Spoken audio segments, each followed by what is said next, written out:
Today we will discuss about fractures and dislocations of the foot, mainly the Lisfranc and the midfoot injuries. What is Lisfranc's joint injury? Bony or ligamentous injury involving the tarso-metatarsal joint complex. It is named after the Napoleon era surgeon who described amputations at this level.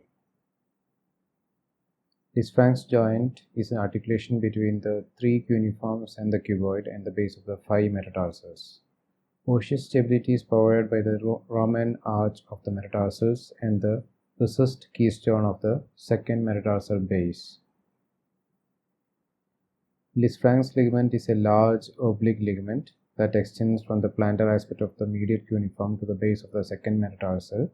We can refer the video on anatomy of the Lisfranc ligament to understand more about the ligament. It is generally considered as a rare injury, but as index of suspicion increases, the incidence increases. That means most of the times it is a missed injury. Approximately 20% of the Lisfranc injuries may be overlooked. Mechanism of injury, mainly it is traumatic, can be a motor vehicle accident, crush injury, or a sports related injury. Mechanism can be broadly divided into direct and indirect. Direct mechanism involves a force which is applied directly to the Lisfranc's articulation. The applied force is to the dorsum of the foot. So the force is applied either to the metatarsal or the tarsal. If the force is applied to the metatarsal will be going plantarwards. If the force is on the tarsal, the metatarsal will be going dorsally.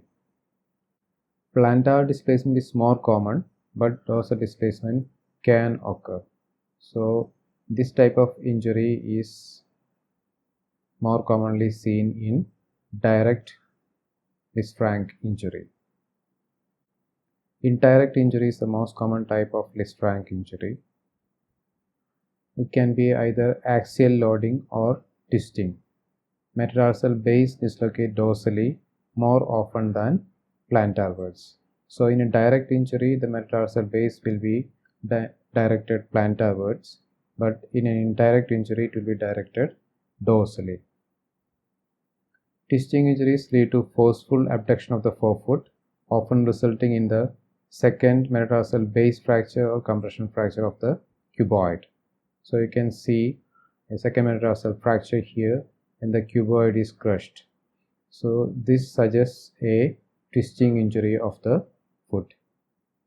Associated injuries include base of the second metatarsal fracture, eversion of the navicular, isolated medial cuneiform fracture, and the cuboid fracture. There are multiple classification systems for the Lisfranc injury. The oldest is the Quinion-Incus classification, which divides the injury into homolateral, isolated, and divergent. It was later modified by Hardcastle in 1982, further modified by Meyerson in 1986. But the main drawback of the classification is that it does not establish a prognosis, but it definitely do guide treatment. We will go to the Quinion-Incus classification. Homolateral is the most common type of injury. So here the entire metatarsal ray will be moving to one direction. Isolated, here only one ray is separated from the rest of the rays. Divergent means the one ray will be moving in one direction and the other rays will be moving in another direction. This classification was later modified by Hardcastle in 1982. Homolateral or total incongruity, in which all the five metatarsal base is moving in one common direction, sometimes associated with fracture of the second metatarsal. Isolated partial incongruous injury involves displacement of the one or more metatarsals away from the other metatarsals. Divergent, lateral displacement of the lesser metatarsals with medial displacement of the first metatarsal. So here the first metatarsal is moving to the medial aspect and the other metatarsals are displaced laterally. Maybe extension of injury into cuneiforms and talonavicular joint may be present. The modification by Meyerson divide the total incongruous into lateral and dorsoplantar type, partial incongruity into medial dislocation and lateral dislocation, divergent into partial displacement and total displacement. Diagnosis requires a high degree of clinical suspicion. 20% of the diagnoses are missed. 40% get no treatment in the first week. Be wary of a diagnosis of midfoot sprain. There is nothing called a midfoot sprain. Clinical features include midfoot pain with difficulty in weight bearing, swelling across the dorsum of the foot, deformity variable due to the possible spontaneous reduction. Ecchymosis may be present, especially in the plantar aspect.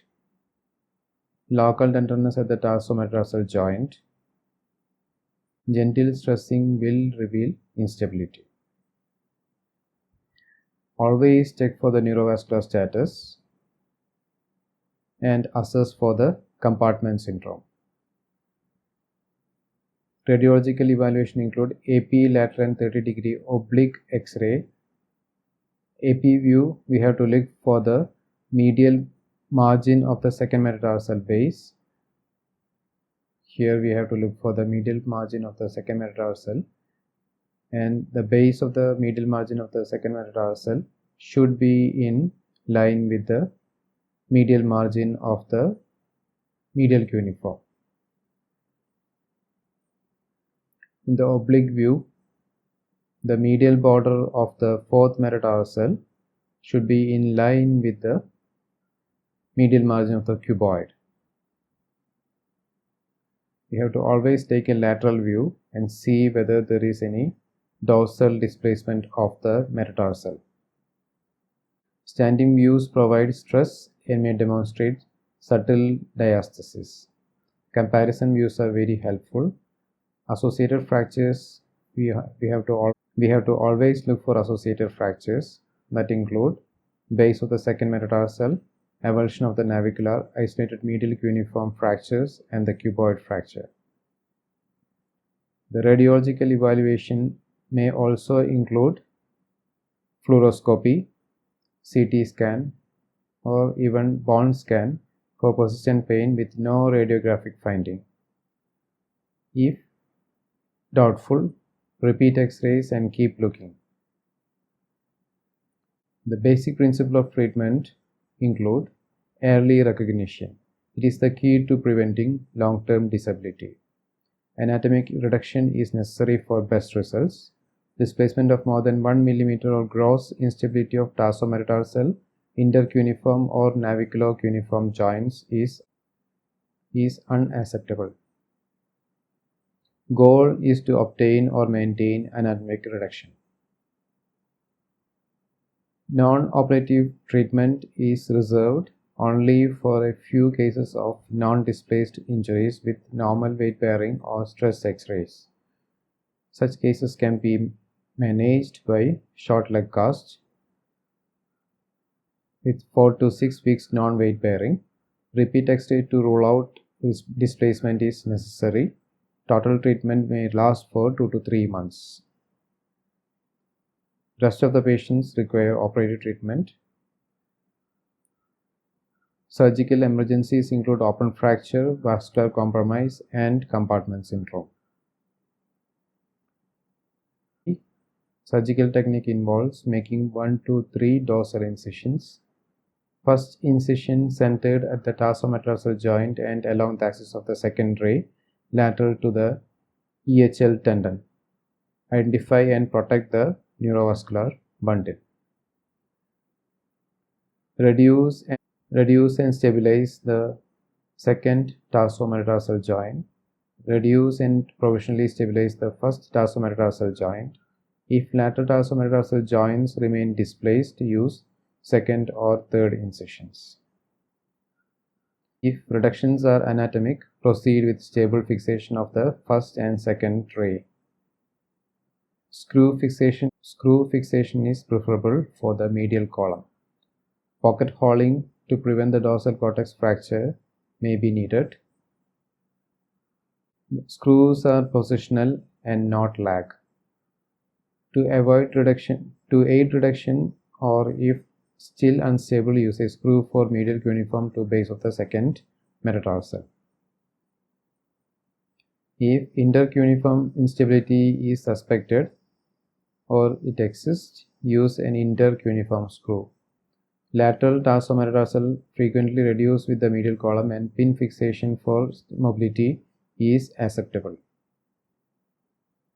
Here we can see the first and the second ray has been fixed with screws. Post-operative management includes splinting for 10 to 14 days, non-weight bearing, short leg cast, non-weight bearing for 6 weeks, short leg weight bearing cast or brace for additional 6 weeks, arch support for 6 months. Hardware removal. Lateral column stabilization can be removed at 3 months. Medial fixation should not be removed for 6 months. Some advocate leaving screws indefinitely unless symptomatic. Complications include post-traumatic arthritis, which is present in most but may not be symptomatic, related to initial injury and adequacy of the reduction, treated with arthrodesis for medial column. Interpositional arthroplasty may be considered for lateral column. Other complications include compartment syndrome, infection, complex regional pain syndrome, neurovascular injury, and hardware failure. Serious injury and requires a long rehabilitation of more than 1 year. Incomplete reduction leads to increased incidence of deformity and chronic foot pain. Incidence of traumatic arthritis is related to the intra-articular surface damage and comminution, which may be present in up to 58% of the patients. Thank you. Articular bone is a horseshoe-shaped disc sitting between the talus and the cuneiforms. Numerous short ligaments attach dorsally, plantarly, and laterally. Deltoid attaches medially. Blood supply. Because of the large articular surface, vessels can only enter dorsally, plantarly, and through the tuberosity. Medial and lateral third have got good blood supply, but the central third is largely avascular. Number of vessels decreases with age. Avulsion fractures usually seen in the dorsal lip. Treatment is immobilization and progressive weight bearing, excision of the fragment if symptomatic. Tuberosity fractures, avulsion by the posterior tibial tendon and the spring ligament, usually minimally displaced and may have associated calcaneocuboid impaction. Open reduction and fixation depends on the degree of displacement. It is generally taken as 5 mm. Body fractures are generally due to high energy trauma with axial foot loading, frequently associated with talonavicular subluxation. CT scan helpful for pre-operative planning. Anatomic reduction is essential for such type of injuries. There is a classification for body fractures of the navicular bone. Type 1 is a coronal fracture. In type 2, primary fracture dorsolateral to plantomedial with medial displacement of the major fragment and the forefoot. Type 3 is a comminuted fracture of the body in the sagittal plane with forefoot laterally displaced. Treatment in general is open reduction and fixation if it is displaced, Anteromedial incision along the medial aspect of the tibialis anterior is generally used. Second anterolateral incision to help reduction may be needed. Sometimes it may be required to stabilize or fuse the cuneiforms. Avoid fusion of the essential talonavicular joint if at all possible. Missed navicular fractures require open reduction and fixation and primary fusion secondary to arthritis. Prognosis. With adequate reduction, most have good results, but few are normal. Type 3 has got the worst prognosis. Only half adequately reduced in the series by Sankerson. 6 of the 21 developed osteonecrosis with 1 collapse. Navicular stress fractures. Navicular stress fractures are uncommon. Etiology is repetitive stress and poor blood supply. Running is the most common cause, but can occur in all patients active in sports. Vague arch pain with midfoot tenderness may point towards a navicular stress fracture. Delay in diagnosis is common. X-ray include AP lateral and oblique views. CT and bone scans may be needed in uncertain cases.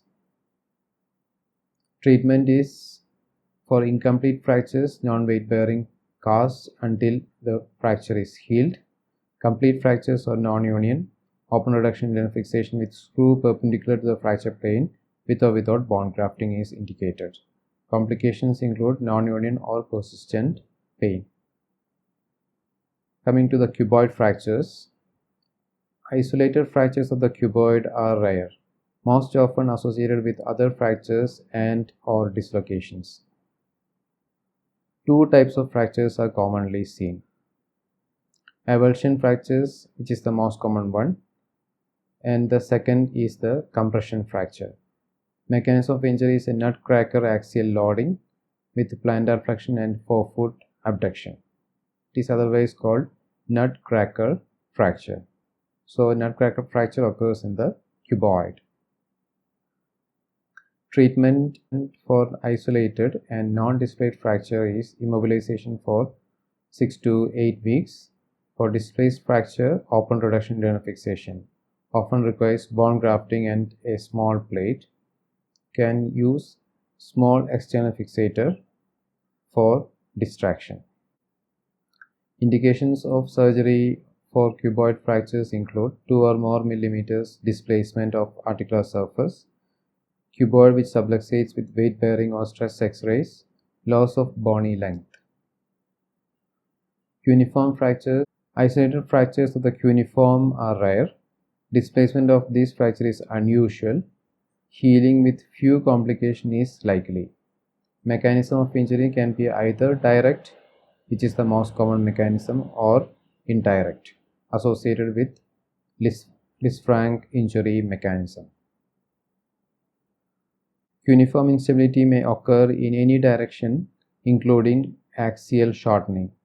It requires open reduction and fixation, usually seen in conjunction with the Lisfranc injury. Thank you.